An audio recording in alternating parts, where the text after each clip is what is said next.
Tervetuloa tänne Magic the Gatheringin Power-pelaajien loppuotteluun, jossa vastakkain ovat Jaakko Elorais siinä lähempänä kameraa, jonka käsi siinä näkyykin, ja Tommi Hovi, joka tässä juuri aloitti.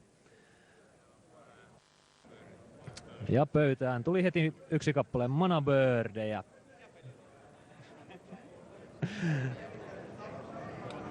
Ja Jaakko siellä aloitti oman vuoronsa, mitäköhän sieltä ilmestyy pöytään. Ja sinne tuli kolme Black Lotusta ja 3 kappaletta erivärisiä mokseja. Ja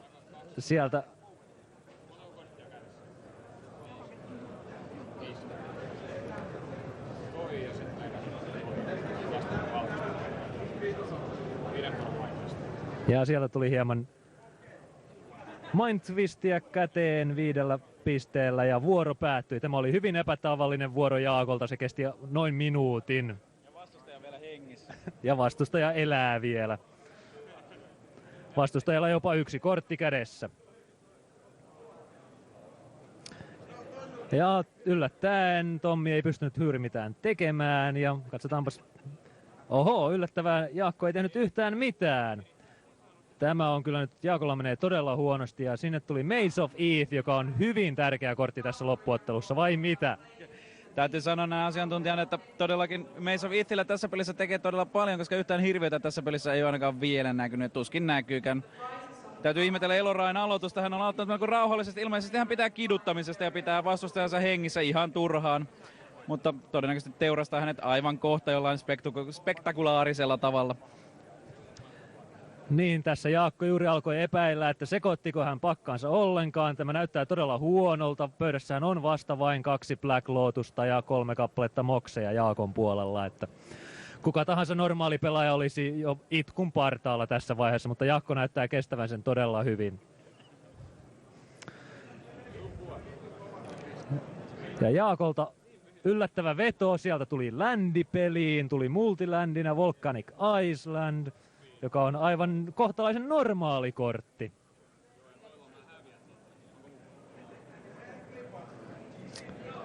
Ja Tommi edelleen pitää 1 korttia kädessään ja on onnistunut saamaan Larry Nivenin diskin pöytään, joka on kyllä hyvin vaarallinen Jaakon kannalta.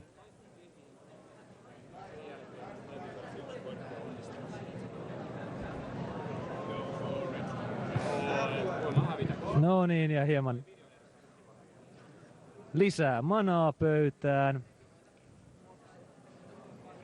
Sieltä tuli 4 moksia ja 1 Black Lotus yhdellä kertaa.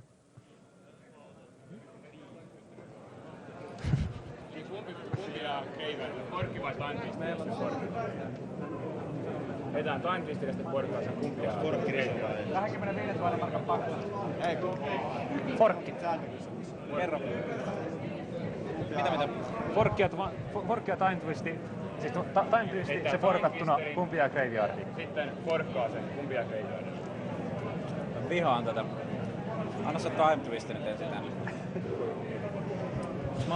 Ja tässä tuli mielenkiintoinen sääntökysymys, jota ei osata tällainen suoralta kädeltä ratkaista. Niin sulla ei ole tietenkään turnamenttisääntöjä mukana. On ne jossain tuolla. Ratkaistaan se nyt jomminkummin päin. Mä väitän, että Forti. Kruuna vai klaava? Anteeksi, väärä kolikko. Täällä on tällainen perinteinen tapa ratkaista sääntötulkintoja. Keisari tuli, se on kruuna. Saat pitää tämän. Toi menee sinne vanhaan. Eiku uuteen. Saat valita. Ja sääntötulkinta päätettiin ratkaista sillä tavalla, että pelaaja sai itse päättää kumpi kortti jäi graveyardiin ja kumman hän sai sekoittaa takaisin. Ja tämä vuoro alkaakin vaikuttaa tyypillisemmältä Jaakolta, koska tämä vuoro on kestänyt jo kohta 5 minuuttia. Normaali Magicin vuorohan kestää noin minuutin. Ja loppua ei ole vielä näkyvissä. Normaali Magicin vuorossa myös laittaa pöytään 1, 2 tai 3 korttia. Jaakolla on tapana heittää se puolitusinaa, kun niitä tuntuu riittävän. Niin, sehän on hyvä, jos pakassa on 44 korttia, niin yrittää saada ne kaikki kentälle yhtä aikaa. On siinä puoli. Niin, hyvä aloitus.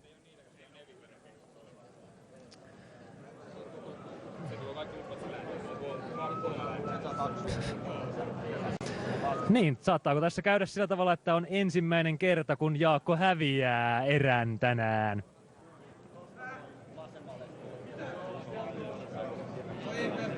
Joo, tässä kun on hieman hiljaisempaa, voi käyttää tämän ajan analysoidakseen peliä ja todetakseen, että on mukava seurata todellista taitureiden peliä, jossa välineillä ja varusteilla ei ole mitään tekemistä lajin kanssa, vaan tärkeintä on tosiaan raaka taito, eikä raha ratkaise.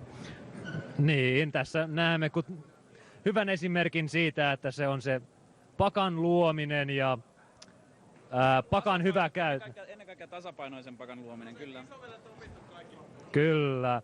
Tasapainoinen pakka on se, mikä ratkaisee juuri oikea määrä kreatureita ja mokseja ja black lotuksia, mielellään mahdollisimman monta.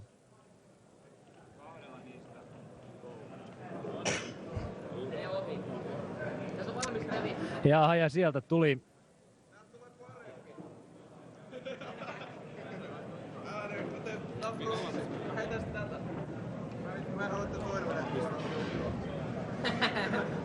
ja lisää mokseja pöytään. Ei revissä, osu paremmin.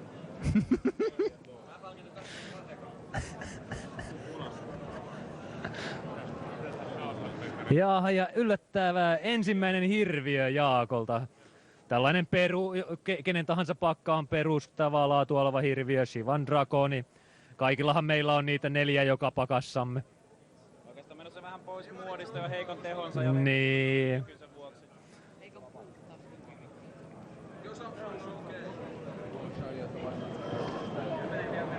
vuoksi.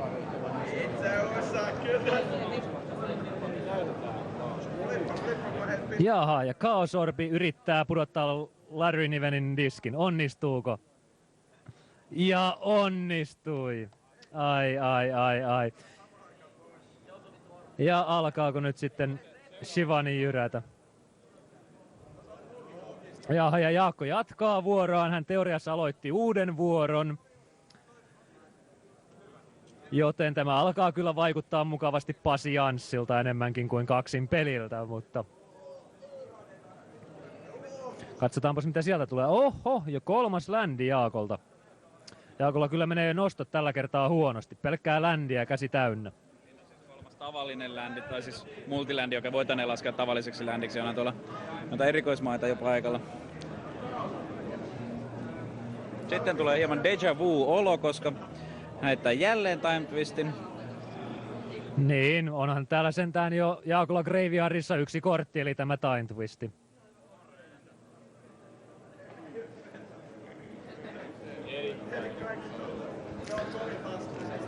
Tässä vaiheessa voinemme yrittää hieman häiritä Tommia, kun hän vielä keskittyy Jaakon vuoroon, mitä Jaakko mahtaa ihmetellä. Miltä tällainen tuntuu? Kyllä se pasianssi on hyvä peli. Siinä kuulimme autenttisen kommentin vastustajalta kesken ottelun.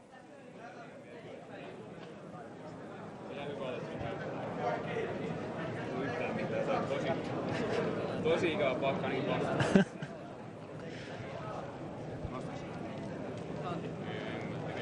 Tommi ei ole sentään vielä aivan puhki tästä rasituksesta, hän vielä jaksaa nostaa Jaakon pakkaa.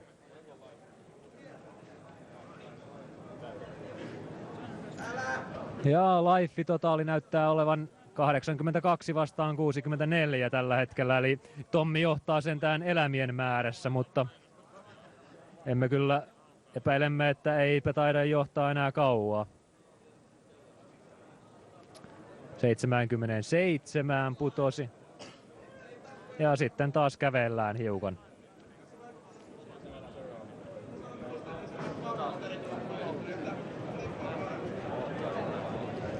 Ja time walk.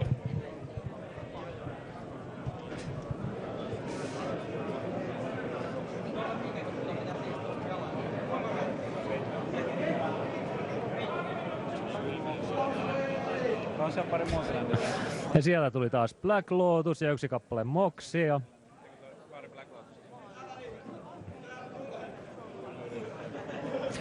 Jaakko oli hirveän pettynyt, hän kuuli, että korttien määrä oli rajoitettu vain 4 kappaleen korttia, joten hänellä on ikävä kyllä vain 4 Black Lotusta pakassaan.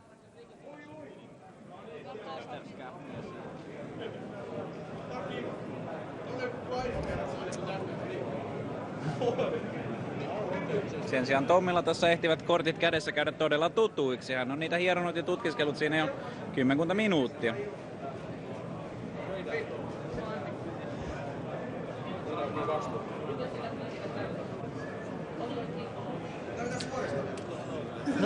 Noin tässä pikkuhiljaa. Jaakko alkaa luoda damagea Tommia vastaan. Tommi on tippunut jo 72, mutta on sentään vielä... On sentään vielä Jaakkoa johdossa.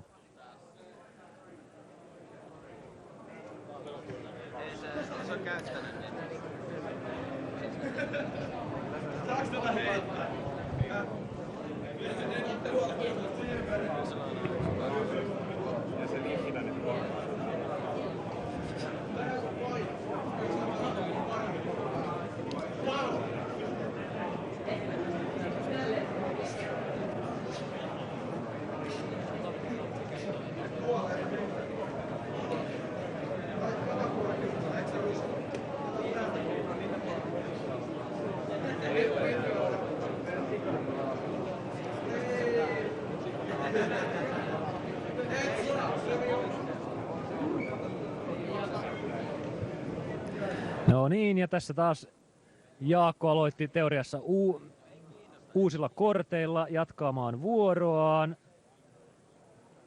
Ja otetaan hieman lisävuoroa, eli Jaakolla on tällä hetkellä 3 vuoroa pankissa ennen kuin Tommilla on edes toivoakaan päästä, ja vain 2 vuoroa pankissa ja ennen kuin hän pääsee jatkamaan, jos pääsee jatkamaan.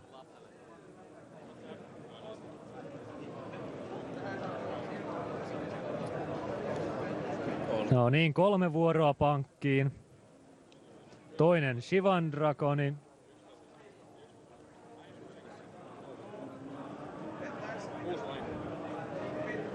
Ja vain 6 vahinkoa, koska nyt Tommin Maze of Ith alkaa hieman purra Jaakon hyökkäyksiä kohtaan. Ja se sentään pudottaa 6 verran vahinkoa per kierros.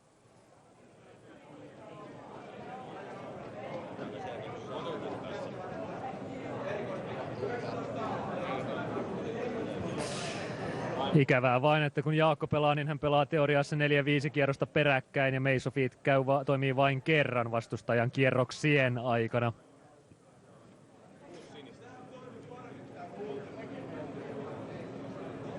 Ja sieltä hieman lisää monstereita kehiin.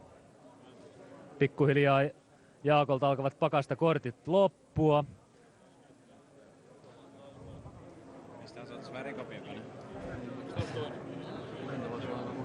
Tässähän alkaa pikkuhiljaa Jaakolla uhata se, että häneltä loppuu koko library, joten hän häviää siihen, että hän ei voi nostaa tarvittavaa määrää kortteja, mutta sen näemme pian, miten hän on ottanut tämän huomioon.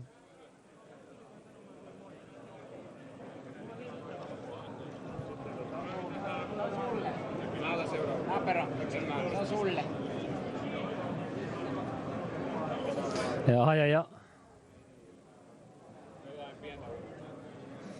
noin, ja uudet 7 korttia käteen ja seuraava vuoro. Kaikki kortit pystyyn ja sieltä löytyy 2 Black Lotusta lisää yllättäen.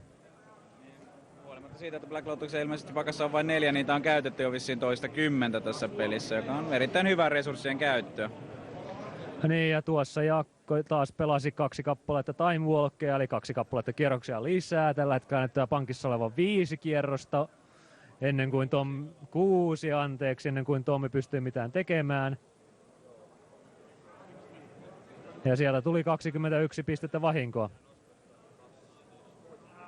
Ja siellä menee 3 Black Lotusta menivät uhraukselle ja sieltä tuli 9 pistettä vahinkoa lisää samalla hyökkäyksellä.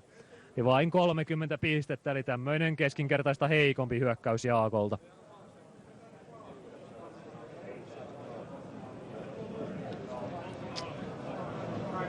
Ja taas pakka sekaisin ja uudet 7 korttia käteen.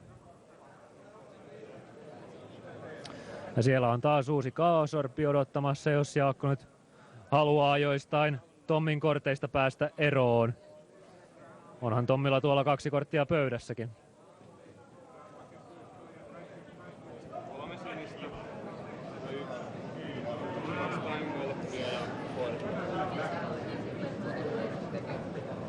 Ja sieltä tuli 3 lisää vuoroa 2 Time Walkilla ja 1 Forkilla näihin perään.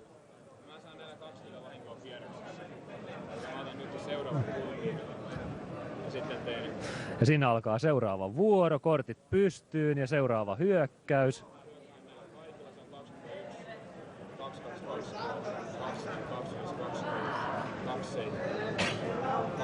30 vahinkoa. Ja 30 vahinkoa jälleen kerran, joten Tommille jäi 6 elämää. Ja pankissa on vielä 8 vuoroa. Ja uusi vuoro ja uudet 30, tai 27 vain tällä kertaa näköjään vahinkoa, joten pystyykö Tommi jotain tähän tekemään? Eipä yllättävää kyllä pystynyt. Näin ensimmäisenä pika-analyysinä tässä voisi näin pelin loppupuolella todeta sen, että tämän loppuhyökkäyksen nyt olisi voinut tehdä noin 4 kierrosta aikaisemmin. Eli kierroksia oli sen verran säästössä, että Tommi olisi saatu teurastettua jo noin 15 minuuttia sitten, mutta käyhän se tietenkin näinkin. Kiva kiduttaa. Niin ja tässä. Viime pelissä Tommi ei halunnut, että lopetetaan sillä, että sillä on monta lifea jäljellä vielä, vaan se halusi pelata loppuun asti. Tarkoitin lähinnä sitä, että jos olisi tehnyt noin 2 hyökkäystä jo 4 kierrosta sitten, niin tässä olisi tarvinnut istua ja ihmetellä 4 kierrosta. Mutta toisaalta tämähän oli hyvin jännittävä ottelu, tyypillistä Magicia parhaimmillaan. Ja Jaakko tässä juuri voitti koko turnauksen kaikkien meidän yllätykseksi. Jaakko, onnistuitko häviämään yhtään erää? Itse asiassa en. Tämä oli suuri yllätys.